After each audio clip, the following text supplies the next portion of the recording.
வணக்கம். நம்ம கடலூர்ல ஒரு பெரிய புக் ஃபேர் ஒன்று ஏற்பாடு பண்ணியிருக்கோம். எல்லாரும் கட்டாயமா வாங்க. பெருமவற்றுள் யாம் அறிவது இல்லை, அறிவறிந்த மக்கட்பேறு அல்ல பிறம்பார் வள்ளுவர். அறிவான பிள்ளைகளை பெறுவதை விட ஒரு மிகப்பெரிய பேர் வேற எதுவும் இல்லைன்னு சொல்லுவாங்க. இந்த சமூகம் ஒரு அறிவார்ந்த சமூகமா இருக்கணும்னா நிச்சயமா நிறைய புத்தகங்கள் மூலமாக தான் நம்ம அறிவை பெருக்கிக்க முடியும். ஸோ அப்படிதான் நம்ம கடலூர்ல பள்ளி கல்லூரி மாணவர்களுக்கும் சரி, வழக்கறிஞர்களுக்கும் சரி, காவல்துறையினருக்கும் சரி, மருத்துவர்களுக்கும் சரி, எல்லோருமே படித்து பயன்பெறும் வகையில் ஒரு பெரிய புத்தக திருவிழா ஏற்பாடு பண்ணியிருக்கோம்.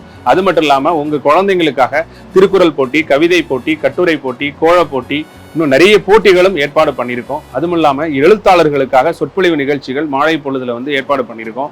நூல் வெளியீட்டு விழா இருக்கு. நிறைய ஊக்கப்படுத்தக்கூடிய பேச்சாளர்கள் பேசுறாங்க. நீங்க கட்டாயமா கடலூர் புத்தக திருவிழால எல்லாரும் கலந்துக்கணும். இந்த அக்டோபர் மாசம் 1ஆம் தேதியிலிருந்து 15ஆம் தேதி வரைக்கும் இந்த புக் ஃபேர் நடந்துட்டு இருக்கு. குறிப்பா இந்த காலாண்டு விடுமுறையை தொடர்ந்து அக்டோபர் 15 அப்துல் கலாம் ஐயாவினுடைய பிறந்த நாள் வரைக்கும் இந்த புத்தக திருவிழா எக்ஸ்டெண்ட் பண்ணியிருக்கோம். தலைமுறையினருக்கு நம்ம ஏதாவது சேர்த்து வைக்கணும் நம்ம நினைச்சோம்னா நிச்சயமா புத்தகங்களை சேர்த்து வைங்க. புத்தகங்கள் என்ன சார் செய்யும் அப்படின்னா, புத்தகங்கள் நிச்சயமாக நம்ம வாழ்க்கையை அழகாகும். புதிய உலகத்தை படைக்கணும்னா அது புத்தகங்களால தான் முடியும். அதுல எந்த ஒரு மாற்று கருத்தும் இல்லை, இல்லையா? இந்த காலகட்டத்துல இந்த மாதிரியான ஒரு நிகழ்ச்சிக்கு எல்லாரும் ஆதரவு தரணும்னு உங்க எல்லார்ட்டையும் நான் கேட்டுக்கிறேன்.